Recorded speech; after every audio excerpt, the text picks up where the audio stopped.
Hi, my name is Serena, and this is the story of how I went from being a waitress to owning one of the largest hotel chains in the world.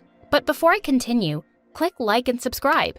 I think I've known Mom was a little kooky since I was a baby. She was always weighing me, checking my temperature, and taking me to her favorite place, the free clinic. On my 3rd birthday, I was about to blow out the candle on my cupcake when Mom suddenly shrieked, "Serena, stick your tongue out." It was purple. Cool. Mom flipped out, bundled me up in blankets, and rushed me off to the clinic. "My baby has some rare disease. You have to believe me this time." The doctor inspected my mouth. She ate a lollipop. Oh my God, a lollipop made her that sick? Is she going to make it? Ma'am, she just ate a purple lollipop. Your child is perfectly fine. Stop coming here and leave me alone. As I grew older, my life got even crazier with Mom always convinced that we had some serious disease. She couldn't even hold a job for too long because she'd always get fired for taking so many sick leaves. But on my 6th birthday, she took me out for a rare treat to an amusement park. As I got off the merry-go-round, I suddenly felt my left eye start to twitch, and I just couldn't make it stop. A few strangers thought I was being really cute, winking at them, but Mom looked really alarmed and rushed me straight to the hospital.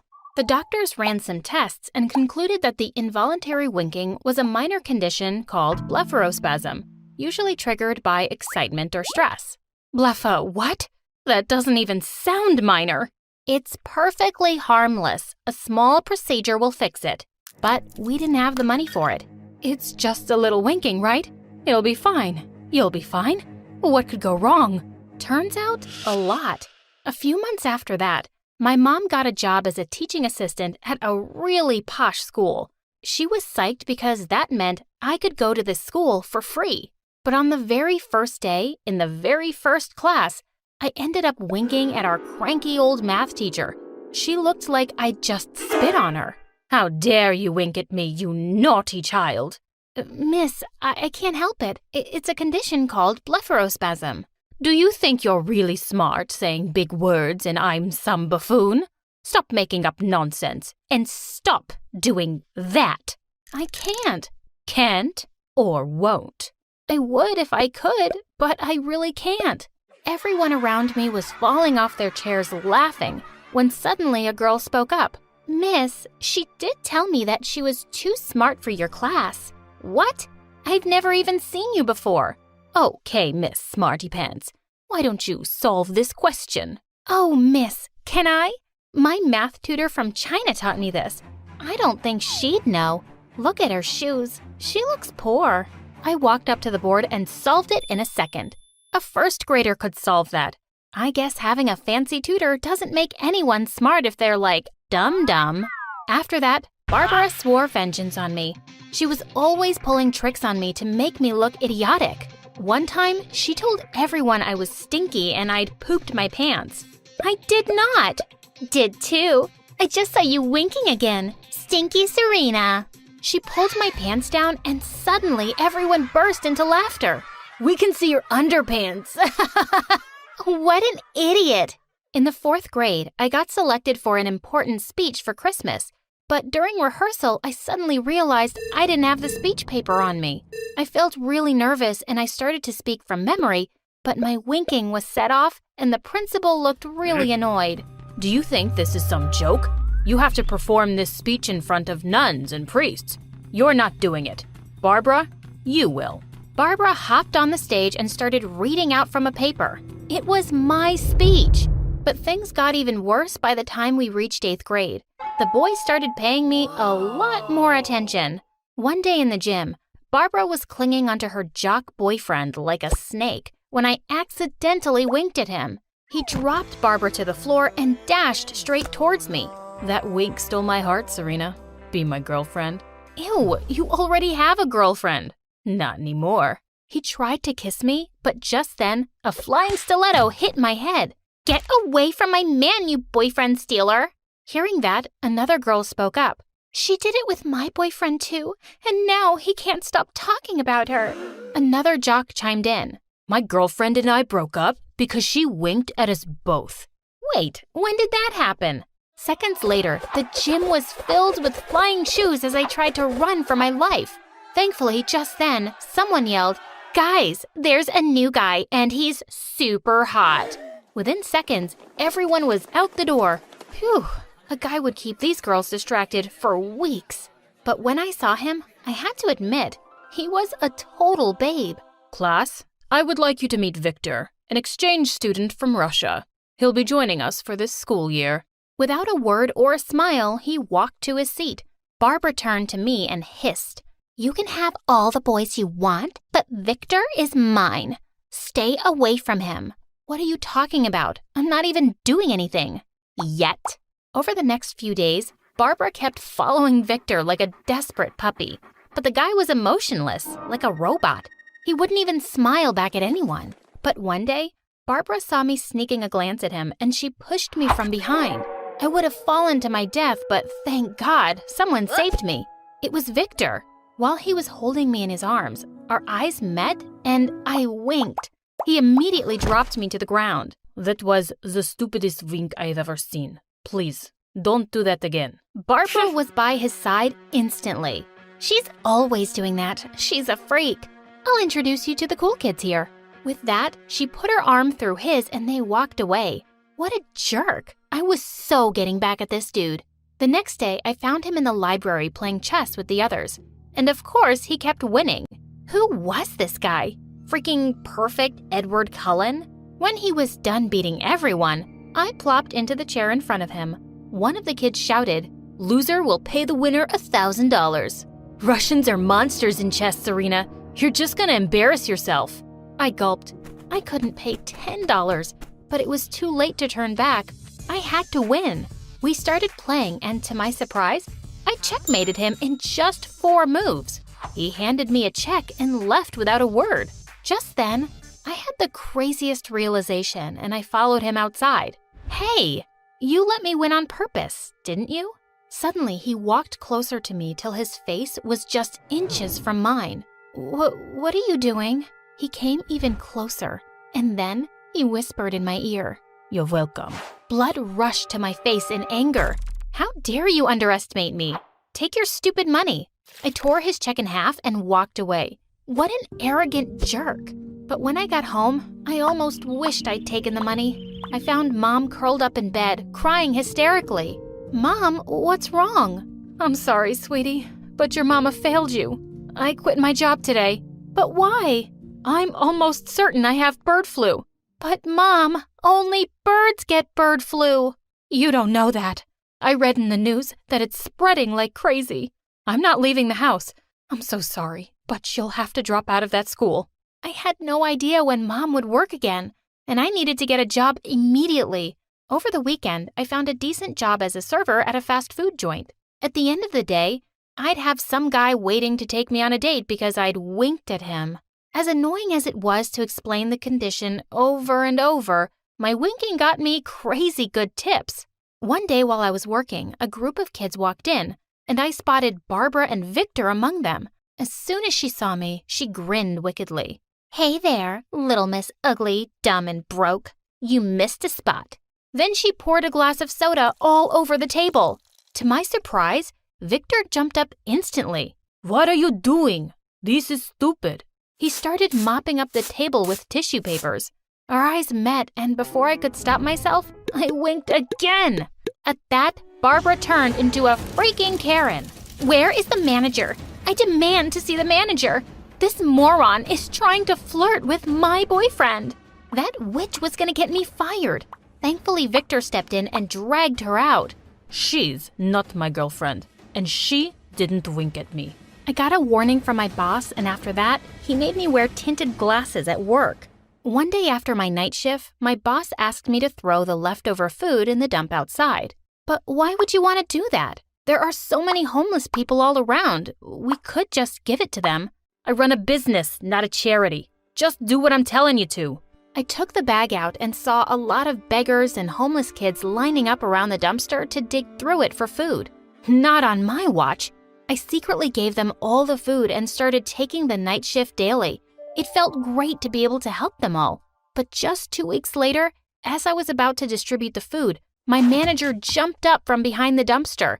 He dragged me inside. You thief! How dare you just give away my stuff like that? Thief? All this food just lands in the garbage. What's wrong with you? It won't make your profits any less if you're kind to others. Yada, yada, yada. Get out of my face. You're fired. I wouldn't want to work with a monster like you anyway. Yeah. We'll see you when you need money. No, you will not. I'm hiring her to work for my dad at his 5-star hotel. She won't be coming back to this dump. I spun around to see Victor. I didn't know if he was kidding, but right now, it was best to play along. So I took his arm and walked off, sticking my tongue out at my ex-boss. Were you kidding back there? No, of course not. I want someone like you at our company. Honesty and kindness are rare qualities, and you have them both. Why are you helping me, Victor? Because I think I'm in love with you, Serena. And your smile, and your wink, and your big heart. I can't ignore you anymore. I tried when I thought you were just a pretty face, but you're so much more than that. I can't ignore your kindness. My heart was beating like crazy. Did he just say he loved me? I really like you too, Victor, but I'm not like you. You're so rich, and I'm not. Just then, he leaned in and kissed me. When we finally broke apart, he said, I don't care about any of that. Victor and I started dating, and of course, this meant Barbara was going crazy. One day, she showed up to stay at the hotel and demanded that I be sent in to clean her room. 5 minutes after I came out, she started raising hell, saying I'd stolen her money and her watch. I didn't touch a thing, you psycho. How dare you talk to me like that? You're just a maid and a thief. With that, she started throwing things around and demanded that I be fired instantly. I turned to my manager. You can check my stuff. I didn't take anything. I'll sue the hotel if you don't fire her on the spot. Or we could have you thrown out instead for treating my staff badly and damaging my property. I turned around in relief to see Victor, who had her taken out by security immediately. The next day, to everyone's shock, Barbara was serving lunch in the cafeteria. Turns out, Victor had threatened to sue Barbara's dad and said the only way he'd let it go was if she worked as the lunch lady for a whole year. After that, Barbara never messed with me again, and I graduated high school at the top of my class. Victor and I both got degrees in hotel management, and after we graduated university, he asked me to marry him. At our engagement party, we also announced the launch of our special welfare program, where all the extra food from the hotels would be given to shelters and the homeless. Soon after, we moved to London to set up another hotel. I got a small procedure to fix my wink. Now when I wink, I totally mean it. Hi, I'm Nancy, and this is the crazy story of my life events that turned me upside down from being a poor maid to becoming the Prince Charming's girl. I was just a baby when my parents died in a car accident. My aunt took me in, and even though she was a poor single maid with not much to get by, she loved me like I was her own. Once when I was 4, Aunt came home on Christmas Eve looking bone-tired. But when she took off her hat, I almost fell down in shock. Her long, beautiful hair was all gone. She looked like a boy. Don't look so worried. It'll grow back. I sold my hair because I didn't want another Christmas to go by without you having a present. She took out a beautiful necklace with my name on it and put it around my neck. I couldn't believe she'd done this for me. Aunt would always leave me with the neighbors when she went to work. But once when I was 6, they had to go out of town and she had to take me with her. My jaw dropped when I saw her workplace. Our whole house could fit inside the hall of this mansion. Now I see why you're so tired all the time, Auntie. You need a car to get around here. The lady of the mansion overheard me and laughed. Oh, aren't you a little cutie pie? Why don't you come meet my son, Jeff? Just then, a boy my age walked up to me and gave me the warmest smile. Hey, wanna go play in my room? Yes! And that day was the day that changed my life forever. I met my best friend. I loved hanging out with him, and I begged my aunt to take me with her often. Soon enough, Jeff's mom arranged for his private tutor to teach me too, so now I had a reason to go every day. As I grew older, my aunt started paying more attention to my looks. One day she came home with a bag full of cheap makeup. "You're a pretty girl, Nancy. You have to always look perfect when you're hanging out with Madame's boy." "But, Auntie, we're friends, and he knows what I look like. Why would he care about my face?" But she wouldn't hear a word, and after that, I always had to go to the mansion with a fully done-up face.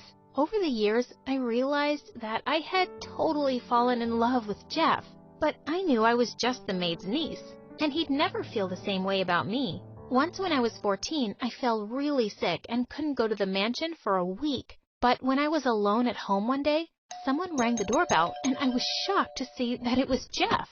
"Nancy, I was really worried about you." And with that, he suddenly hugged me. I totally panicked. I pushed him aside and ran to my room. Gosh, I looked so pale and terrible. I quickly applied makeup to my face and hurried downstairs. "Why are you wearing makeup?" "Because I'm not pretty enough without it." "Nancy, please go and wash your face. Can you do that for me?" "Okay, but will you promise to be nice?" "I promise." When I came back with my washed face, Jeff put his hand on my chin and held my face up. "Nancy, you're so beautiful." As he pulled me closer, I saw his eyes were tearing up. We kissed, and there were fireworks exploding in my head. He told me to take care of myself and left. I was excited and nervous about seeing him the next day. But when we got to the mansion, I saw his mom was busy supervising some men as they were taking out furniture from the house. She called me and handed me an envelope. "This is your aunt's salary. A little something for you, too. I'll miss watching you grow up, Nancy." "What's happening, ma'am? Where's Jeff?" "He left last night because he transferred to a high school in Paris, and I'm going there too. Maybe we'll see each other again someday." She pulled me into a warm hug and then walked away. I was so scared, thinking I'd never get to talk to Jeff again. But he emailed me a week later, and we wrote to each other every single day. His life in Paris seemed amazing. But soon, the emails got less and less frequent, till they just stopped altogether. He seemed to be really busy with his new life, and I figured it was time for me to move on with my own. By the time I graduated from high school, I was working 2 jobs, as a cleaner at the mall and a librarian's assistant. One day when I got home, I found out that my aunt had broken her foot. I slipped at work, and the doctor said I can't work for weeks. I can't afford to lose that job, Nancy. You won't, okay? I'll go instead. The next day, when I was cleaning one of the guest rooms, I came across a portrait of Jeff. As I touched it gently, a high-pitched voice suddenly made me jump out of my skin. "Are you drooling over that dork? Well, you're just the maid, so I guess you don't have any standards. That's my stepbrother, and I have yet to meet a bigger loser than him." Jeff had a stepsister? No, I was just cleaning. "I was still talking? Don't interrupt me. I'm Linda. That's Miss Linda for you. And now my mom and I live here, so I don't know why his ugly portrait is still around. You can throw it in the trash on your way out." I didn't have the heart to throw it away, so I snuck it into the dusty old attic and prayed she'd never go there. One evening, just as I was heading out of the mansion for work, Linda popped out of nowhere. "Ninny, come with me. It's an emergency." I followed her to her room to see piles of dresses on the bed. "I'm hosting a party tonight, and I have to look amazing. You have to take pictures of me in every outfit so I can let my followers on Instagram decide." "Miss Linda, I'm sorry, but I have plans with a friend and..." "Friend? Where does a maid even make friends? Is there a maid school you went to?" "No, just a regular high school." "Listen, I don't have time for this. Cancel your stupid plans because you're supposed to help with the party. Didn't Mom tell you? Now, chop chop, start my photo session." As if all this wasn't bad enough, I accidentally dropped a glass of juice on one of her friends, and she went ballistic. OMG, this is literally the easiest job on the planet. First, your dumb aunt slips and breaks her foot, and now you're being such an idiot. Does stupidity run in the family?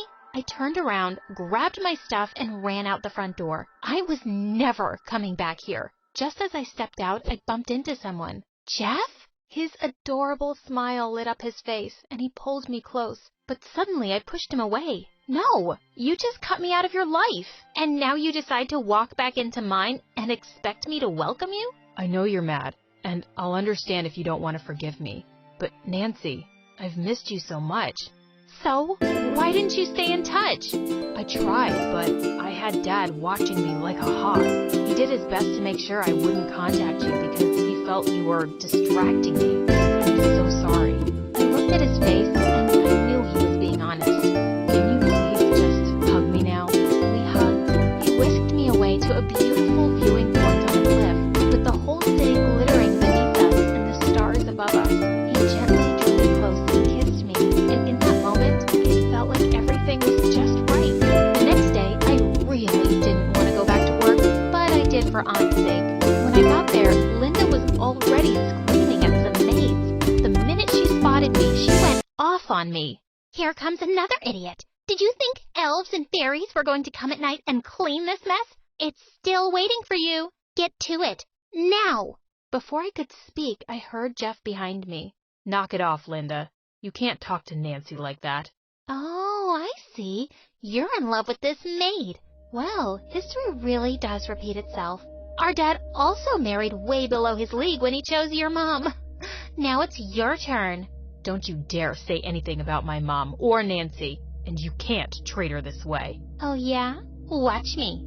And with that, she walked up to me and slapped me, and I just snapped. I pushed her to the ground, and just as I was about to punch her stupid face, Jeff pulled me away. Linda's mom came running at the commotion, and she fired me on the spot. I don't want you or your aunt to ever set foot in this house again. When I went home and told everything to Aunt, she burst into tears. Please don't be upset.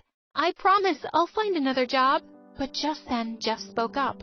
You don't have to. Please, let me help you. I love Nancy, and you worked for us for so many years. It's the least I can do. I tried to refuse, but Jeff just wouldn't take no for an answer, so I accepted his offer till I found some work. Soon after, I got into college and also started a part-time job. As much as I wanted him to stay, I knew Jeff had to go finish his studies in Paris. We kept in touch as much as possible, and some days I missed him enough to cry. On the day of my graduation, he didn't show up because he said his flight was delayed, and I felt really sad. But when